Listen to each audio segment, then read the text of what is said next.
When a room is designed well, we live in it better. It's a fact. Our life seems a little more in balance, and that is a very important thing. This is a quote by Summer House lead designer Lisa Palmer. Hi, my name is Esprit Ariola, and I'll be showing you how to create positive energy through interior design based on my experience with interior design and some research I've done. In showing my audience how to create positive energy through interior design, I'll discuss the following: lighting, color, and space. Before we begin, it's important to know that interior design is based upon how you design a room, which affects the emotions of a person. First, let's discuss the lighting. According to Michael Korb in the article Mind and Body, Designing Schools to Enhance Wellness, published November 1st, 2017, he states that research has demonstrated that light and color have a profound effect on mood.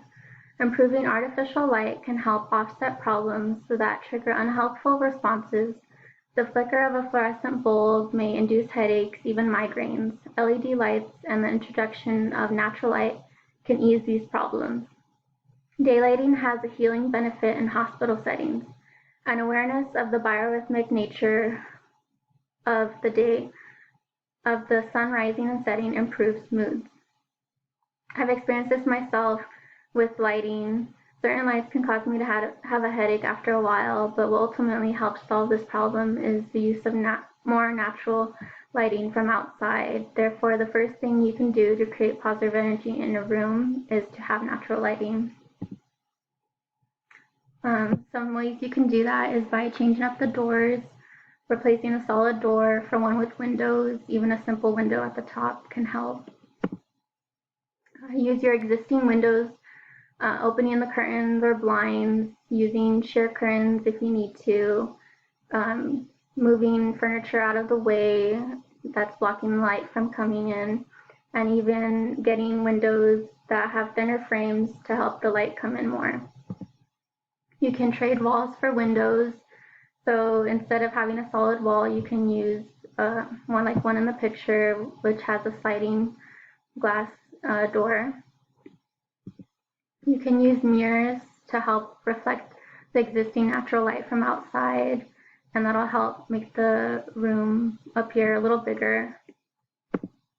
You can welcome skylight in, and you can use solar tubes, which will help when you can't put a window or skylight in that area. Now that I've discussed lighting, I'll discuss the use of color. So color, according to Anthony Solly in the ebook Interior Design, Conceptual Basis, published March 2015, he states that interior designers must understand the perception and use of color and its resulting effects on human behavior. Studies have shown that color can create excitement, relaxation, calmness, or cheerfulness, and can even increase productivity in working environments. According to Elif and Nilgren in the article Color Emotion Associations in Interiors, published October 25, 2019, they state that color can transmit meaning from emotional or cognitive messages.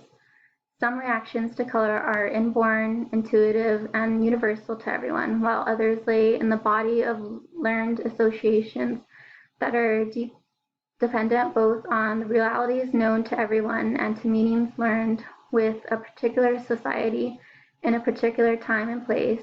Thus, human beings accept certain color meanings as facts based on cultural heritage and family values. Every color has a particular set of meanings. For me, color can change the look, mood, and feel of a space. I believe that color can be so personal and reveal a side of someone's personality and character.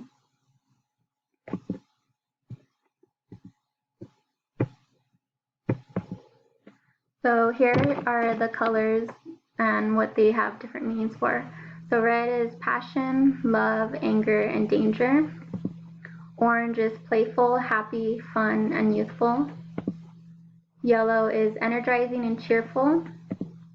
Green is security, balance, wealth, healing, nature, and serenity. Blue is cool, calming, safety, and tranquility. Purple is spirituality, romance, and imagination. So when doing those colors, it just depends on what the person likes and what you choose to do with your emotions and the color you choose to do. Now that I discussed color, I'll discuss the use of space. So according to Chris Crimley and Mimi Love in the ebook, The Interior Design Reference Specification Book, published in 2018, they state the shaping of space into rooms of specific configurations is the primary art of their interior designer. Several issues impact the proportion of rooms and their location and plan, including the intended functions of rooms, the way furniture and accessories will fill out the space, and the limitations imposed by accessibility. I'm always trying to maximize the space that I have and make it feel open and roomy. When designing a room, think about the structure of the room and its focal points, such as windows, fireplaces, or doors. A room should be balanced. You can do this by adding or taking away. When adding to the space, make sure you don't overfill it so it doesn't take away from the room. The human eye is drawn to focal points and it will scan a space when entering it. Ensure that there is circulation throughout the room for an easy and economic passageway from the door to other main areas. So in conclusion, in showing my audience how to create positive energy through interior design, I discussed the following: lighting, color, and finally space.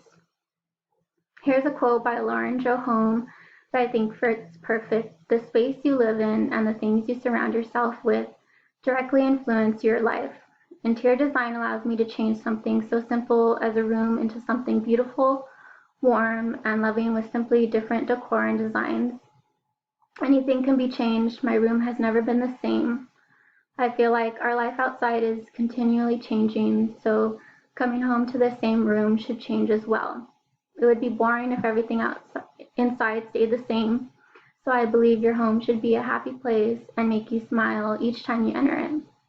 I hope that you found my speech useful and that it inspires you to redesign your interior space as well. Thank you.